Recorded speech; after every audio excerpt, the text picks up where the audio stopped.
बिस्मिल्लाहिर्रहमानिर्रहीम। अस्सलाम वालेकुम डियर स्टूडेंट्स, उम्मीद है आप सब खैरियत से होंगे। आज हमारे साथ जो है वो हुज़ैफ़ा मकसूद मौजूद हैं। अब जो है वो इनका नाम हुज़ैफ़ा से डॉक्टर हुज़ैफ़ा हो जाएगा। आज की इंशाल्लाह। वीडियो का बेसिक मकसद जो है वो हुज़ैफ़ा मकसूद जो है वो आप लोगों के साथ अपना एक्सपीरियंस शेयर करेंगे और अपना जो है वो इंट्रोडक्शन करवाने के बाद किस तरह से जो है वो उन्होंने एमटी कैट किया पहले साल, फिर उसके बाद जो है वो इम्प्रूव किया एमटी कैट के मार्क्स को। और बाकी सारी डिटेल जो है वो ज़फ़ा भाई आपको जो है वो खुद बताते हैं। तो जी ज़फ़ा साहब अपना पहले इंट्रोडक्शन करवा दें। अस्सलाम वालेकुम। मेरा नाम मोहम्मद हुज़ैफ़ा मकसूद है। मैंने रिसेंटली यूएचएस के अंडर एमडी कैट का एग्ज़ाम दिया है, जिसमें मेरे 180 आउट ऑफ 200 मार्क्स आए हैं और मेरा एग्रीगेट जो है वो 92.7 बन रहा है और इंशाल्लाह उम्मीद है किसी अच्छे मेडिकल कॉलेज में एडमिशन हो आपके जो है जाए। वो एमटी कैट में कितने मार्क्स आए हैं? एमडी कैट में मेरे 180 मार्क्स हैं। ठीक है। और एफएससी में आपके कितने मार्क्स हैं? एफएससी में मेरे 1047 मार्क्स थे। ठीक है। हुज़ैफ़ा ने जो है वो ये सेकंड अटेम्प्ट थी, पहले जो है वो लास्ट ईयर भी एमडी कैट दिया था, मगर जो है वो एफएससी में तो अच्छे मार्क्स आ गए थे, मगर एफएससी सॉरी एमडी कैट में मार्क्स कम आए थे, तो इस साल जो है वो दोबारा हुज़ैफ़ा ने जो है वो एमडी कैट दिया था। तो सबसे पहले तो जो है वो आप अपना एक्सपीरियंस शेयर करते हैं कि आपने लास्ट ईयर जो एमडी कैट दिया था उसमें क्या मिस्टेक्स की थी जो इस दफ़ा आपने नहीं की और आपके मार्क्स अच्छे आ गए हैं? लास्ट ईयर एमडी कैट एक तो टाइम 3 मंथ का था, तो उसकी वजह से भी थोड़ा एक बच्चे को जब फ्रेशर बच्चा जो होता है उसे समझने में थोड़ा टाइम लग जाता है कि किस तरह से तैयारी करनी है।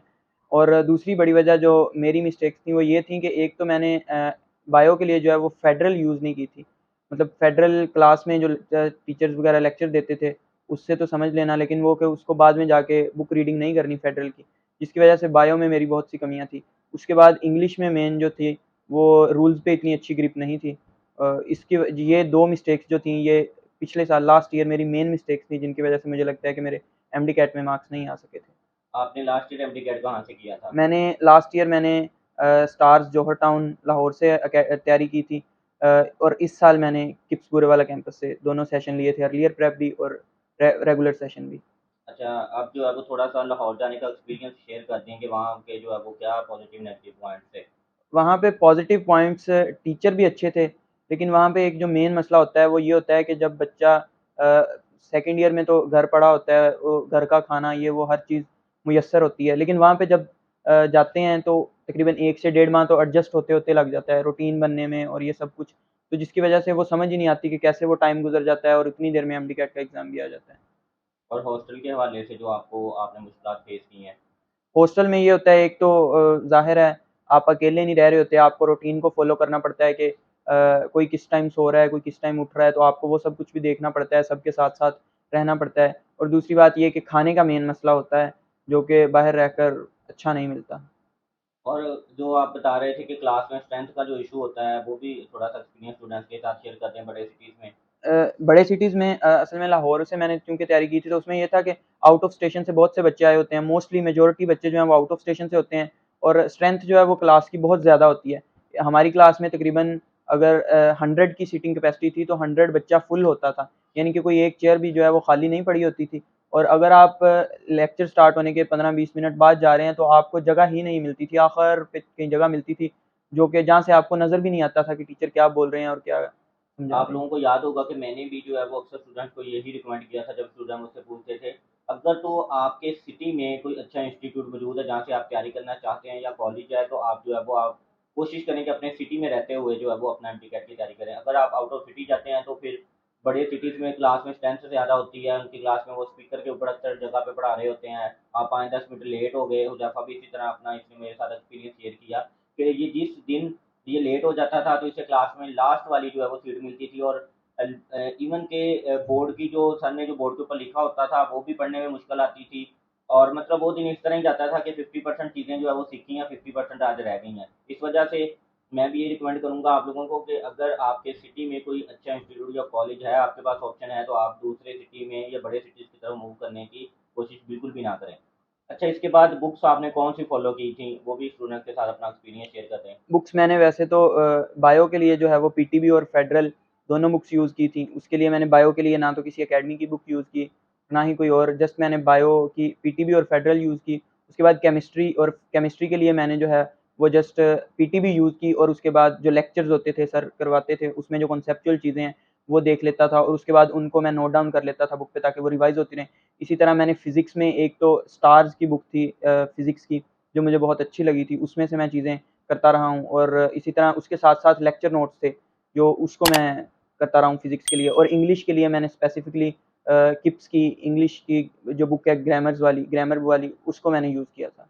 अच्छा, इसके बाद हुज़ैफ़ा आप अपनी जो है वो डेली की रूटीन शेयर कर दें कि किस तरह से जो है वो एमडी-कैट की प्रिपरेशन के दौरान जो है वो आपकी डेली की रूटीन क्या होती थी? एमडी-कैट के दौरान मैंने चूँकि अर्लियर प्रेप का सेशन भी लिया था, तो उसमें ये था कि अर्लियर प्रेप में हमारी जो क्लासेस थी वो स्टार्ट होती थी तकरीबन लेक्चर टाइम स्टार्ट होता था सुबह 10 से 2 या 3 बजे तक क्लासेस होती थी। उसमें तो ये था कि मैं 10 से 2-3 बजे तक जो है वो अकेडमी में होता था, उसके बाद आके खाना वगैरह खा के 2 से 3 घंटे रेस्ट करता था। उसके बाद 5 बजे ऑलमोस्ट अगर लगता था, तो मैं फिर 5 से तकरीबन 8 बजे तक 9 बजे तक तो रेगुलर पढ़ता था। उसके बाद फिर ये है कि खाने वगैरह की ब्रेक लेके घंटा या डेढ़ घंटा रेस्ट करके उसके बाद फिर मैं स्टार्ट हो जाता था और फिर मैं तकरीबन 3 से 4 बजे तक सुबह पढ़ता था और उसके बाद फिर चूँकि मैंने जाना होता था अकेडमी सुबह इसलिए फिर मैं 4 से 5 बजे के बाद फ़जर पढ़ के सो जाता था और 10 बजे ताकि मैं क्लास में पहुँच जाऊँ। इसी तरह अगर रेगुलर सेशन में था, उसमें भी इसी तरह था कि उसमें चूँकि हमारी क्लास सुबह 7 बजे स्टार्ट होती थी इसलिए रात को जल्दी सोना पड़ता था और ख़ैर सुबह जल्दी भी उठना पड़ता था। तो उसमें मैं 7 से 12 तक अकेडमी होता था, आके घंटा या 2 घंटे रेस्ट करता था। उसके बाद फिर मैं बुक्स को लेके बैठ जाता था एमडी-कैट की तैयारी के लिए और तकरीबन इसी तरह फिर मैं ईशा तक मैं बैठता था और ईशा के बाद फिर मैं ब्रेक लेता था खाने वगैरह की और उसके बाद फिर मैं स्टार्ट हो जाता था घंटे 2 घंटे की ब्रेक के बाद जो फिर मैं 1 से 2 बजे तक बैठ के पढ़ता था और 2 बजे फिर मैं सो जाता था। यानी कि मेरी नॉर्मल रूटीन ये थी कि मैं तकरीबन अर्लियर प्रेप सेशन में भी और रेगुलर सेशन में भी 7 से 8 घंटे ऑन डेली बेसिस पढ़ता था। अच्छा, इसके बाद बता दें कि आपने लेक्चर नोट्स कैसे बनाए थे? क्लास में जो है वो आप लेक्चर किस तरह से टीचर का नोट करते थे हर सब्जेक्ट का बता दें? लेक्चर के लिए बायो के लिए तो बहुत ज़्यादा कोई डीप डाउन नोट करने की ज़रूरत नहीं पड़ती क्योंकि उसमें टीचर्स भी बुक लाइन्स बता रहे होते हैं, कुछ कॉन्सेप्चुअल चीज़ें होती हैं, वो समझने वाली और मैं तो ज़्यादातर मैं ये करता था कि उनको उन चीज़ों को बुक पे नोट डाउन कर लेता था ताकि मैं घर जाके जब पढ़ूँ या जब भी मैं उसको रिवाइज़ करने के लिए बैठूँ तो वो चीज़ें सामने हों और वो भी मैं एक दफ़ा रिवाइज़ कर सकूँ। इसी तरह केमिस्ट्री का अगर था, केमिस्ट्री में लेक्चर जो होता है उसको नोट भी करना पड़ता है और अ, उसके बाद फिर मैं घर आके उनमें से चीज़ें देखता था, जो बुक में चीज़ें होती थी वो ठीक हैं, उसके अलावा जो एक्स्ट्रा चीज़ें उनमें से होती थी वो मैं बुक पे नोट डाउन करता था, ताकि जब मैं बुक की रीडिंग करूँ अच्छे से तब मैं वो कॉन्सेप्चुअल चीज़ों को भी साथ-साथ देखता जाऊँ। इसी तरह जो फिज़िक्स है इसमें टोटली आपको लेक्चर नोट करना पड़ता है, क्योंकि इसमें बुक लाइन्स बहुत कम आती हैं, फ़ॉर्मूलाज़ और कॉन्सेप्चुअल चीज़ें सारी की सारी होती हैं फिज़िक्स में और यही वजह है कि फिज़िक्स बाज़ औक़ात बच्चों को मुश्किल भी लगती है। इसमें यही है कि लेक्चर जो है वो नोट करना पड़ेगा। फिर लो लेक्चर नोट करके उसको अच्छी तरह रिवाइज़ किया जाए बार-बार और उसी को याद किया जाए। इंग्लिश में जो है वो लेक्चर भी मैंने नोट करता था और उसके अलावा मैं मेनली जो है वो किप्स की इंग्लिश ग्रामर की बुक से उसको याद करता था रूल्स को। फेडरल का आप बता रहे हैं, कितने के एमसीक्यूज़ हैं? कौन-कौन से सब्जेक्ट के हैं जो फेडरल के आए हुए थे? फेडरल में मेनली तो बायो करनी पड़ती है, बाकी ऑलमोस्ट फिज़िक्स, केमिस्ट्री में ऑलमोस्ट सभी चीज़ें सेम हैं। कुछ शायद केमिस्ट्री का शायद ऑर्गेनिक में एक आधे चैप्टर में कुछ एडिशन होगा, लेकिन उसके अलावा किसी में बुक में एडिशन नहीं है, जो कि फेडरल की बुक में है। लेकिन बायो में बहुत ज़्यादा फेडरल की बुक में एक्सप्लेन किया हुआ है और इसी वजह से उसमें से एमसीक्यूज़ भी बहुत ज़्यादा आते हैं। इवन इस साल भी बहुत से एमसीक्यूज़ आए हैं, तकरीबन मेरा ख़्याल है 14 से 15 एमसीक्यूज़ ऐसे होंगे, जो फेडरल की बुक से ही होंगे। तो इसीलिए बायो के लिए तो लाज़मी फेडरल की बुक करनी ही पड़ती है। इसके बाद अक्सर स्टूडेंट ये पूछते हैं कि क्या जो पैरेलल प्रेप कुछ इंस्टीट्यूट में, कुछ कॉलेजेस में पैरेलल प्रेप का सेशन होता है, क्या वो उन्हें जॉइन करना चाहिए या नहीं? आप क्या रिकमेंड करते हैं? पैरेलल प्रेप का सेशन जो है वो मैं तो नहीं किसी को भी रिकमेंड करता कि वो पैरेलल प्रेप सेशन ज्वाइन करे। उसकी वजह ये है कि पैरेलल प्रेप सेशन में वो बच्चे पे बर्डन ज़्यादा हो जाता है। उसकी वजह से ना तो एफएससी पे वो अच्छी तरह फ़ोकस कर सकते हैं और ना ही एमडीकैट को। इसलिए बेहतर है कि एफएससी को जस्ट फ़ोकस किया जाए, एफएससी के जब एग्ज़ाम्स हो जाएँ फिर एमडीकैट को फ़ोकस किया जाए।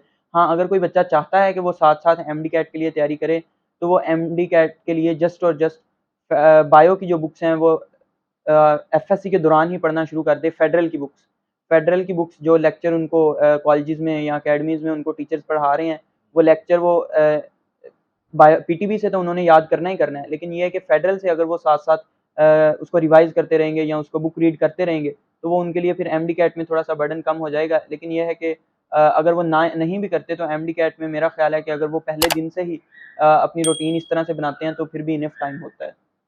तो इसके बाद स्टूडेंट्स के साथ थोड़ा-सा अपना एक्सपीरियंस शेयर कर दें कि कौन-सी मिस्टेक्स हैं जिनसे आप इस दफ़ा बचे हैं और आपके मार्क्स जो है वो एमडी कैट में अच्छे आ गए हैं? एमडी कैट के लिए एक चीज़ जो बहुत ज़रूरी है ना, वो ये है कि एक तो आपको मोटिवेटेड रहना है और कंसिस्टेंसी हो। कंसिस्टेंसी से मुराद ये है कि अब अगर आप ईद है, इतवार का दिन है, संडे है, तो आप ये नहीं कि आप रिलैक्स हो जाएँ कि चलो जी ठीक है कल तो, या अकेडमी में टीचर्स ने आज लेक्चर कम हुआ है, तो आप ये नहीं कि बस उसको रिलैक्स कर लें कि कोई बात नहीं, ये तो 2 घंटे का काम है, कर लिया तो ठीक है। आप अपनी रूटीन इस तरह से बनाएँ कि 7 से 8 घंटे जो हैं वो लाज़मी उसको स्टडी करें, क्योंकि उसमें फिर आपकी रूटीन जब इस तरह से बनी होगी तो फिर आप एक्स्ट्रा चीज़ों को भी कर सकते हो। और जो फॉर एग्जांपल अगर एक चीज़ का टेस्ट हो गया, उसको 1 वीक हो गया, तो आप उसको रिवाइज़ कर सकते हो जिस दिन कोई लेक्चर कम हुए हैं या इस तरह आपके पास जब एक्स्ट्रा टाइम है तो उसको रिवाइज़ करें। ये नहीं कि जब आप एक दिन में अगर आपका काम नहीं है, कोई करने वाला अकेडमी से नहीं मिला, तो आप 1-2 घंटे पढ़ के कहें कि इनफ हो गया। कुछ स्टूडेंट्स ये क्वेश्चन कर रहे हैं कि सर हम 1 साल ज़ाया नहीं करना चाहते हैं, हम जो है वो हमने इम्प्रूव नहीं करना।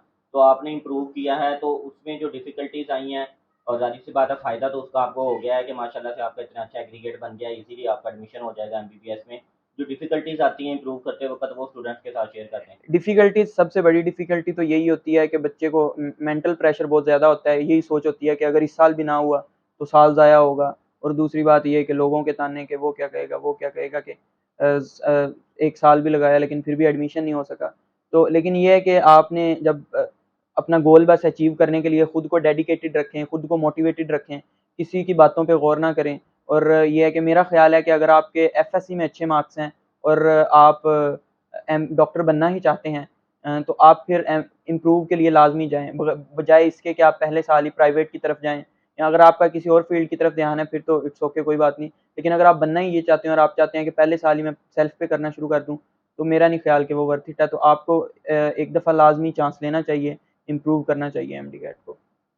अच्छा, लास्ट पे अगर स्टूडेंट्स की तरफ से कोई कमेंट, कोई भी किसी किस्म का कोई क्वेश्चन हो तो जो है वो कमेंट सेक्शन में अपना क्वेश्चन तो वो पूछ सकते हैं, और हुज़ैफ़ा की तरफ से जो है वो मैं एज़ सून एज़ पॉसिबल आपको जो है वो रिप्लाई भी कर दूँगा। अब जो है वो लास्ट पे, वीडियो के लास्ट में आपकी कोई सजेशन है स्टूडेंट्स के लिए, वो आप जो है वो स्टूडेंट्स के साथ शेयर कर दें। स्टूडेंट्स के लिए मेरी सजेशन यही है कि सबसे पहले तो अल्लाह ताला पे यकीन रखें। अल्लाह ताला जो इंसान के लिए सोचता है वो इंसान से बढ़कर होता है। अल्लाह ताला इंसान को कभी भी उसकी मेहनत का जो फल है वो नहीं रखता, उसको मेहनत इसमें ना मिलेगी। बहुत से बच्चे ऐसे होंगे जिनको एमडीकैट में उन्होंने मेहनत की होगी लेकिन नहीं मिला होगा, इसमें उनको सिला नहीं मिला होगा, तो अल्लाह ताला कहीं न कहीं उनको सिला लाज़मी देंगे। और दूसरी बात ये है कि अपने आप को बस मोटिवेटेड रखें, डेडिकेटेड रहें, कंसिस्टेंट रहें। एमडी कैट के लिए कंसिस्टेंसी जो है ये सबसे ज़्यादा इंपॉर्टेंट चीज़ है, और कोशिश करें कि कंसिस्टेंट ही रहें। माशाल्लाह से अब आपका जो है वो अच्छा एग्रीगेट बन गया है, तो आपकी क्या ख़्वाहिश है कि कौन से कॉलेज में जो है वो आप रेफ़रेंस किस कॉलेज को देंगे? मैं पर्सनली चाहता भी यही हूँ कि अल्लामा इकबाल में एडमिशन हो, और इंशाल्लाह मुझे उम्मीद है कि हो भी जाएगा। और उसके बाद फिर मैं पहली प्रेफ़रेंस तो मेरा ख़्याल है कि उसी को रखूँगा, अल्लामा इकबाल को। उसके बाद services institute of medical sciences की तरफ जाऊँगा। जो स्टूडेंट्स, उम्मीद करते हैं आज की वीडियो आपको पसंद आई होगी। इस तरह की मज़ीद लेटेस्ट अपडेट्स के लिए और इन्फॉर्मेटिव वीडियोज़ के लिए हमारे चैनल को ज़रूर सब्सक्राइब कर दीजिएगा और बेल आइकन को ज़रूर प्रेस कर दीजिएगा, ताकि हर नई आने वाली वीडियो का नोटिफिकेशन आपको मिलता रहे। और हुज़ैफ़ा से किसी भी किस्म का जो है वो आप कोई क्वेश्चन पूछना चाहते हो तो जो है वो कमेंट सेक्शन में पूछ सकते हैं। हुज़ैफ़ा की तरफ से जो है वो एज़ सून एज़ पॉसिबल जो है वो आपको रिप्लाई कर दिया जाएगा। Thank you so much.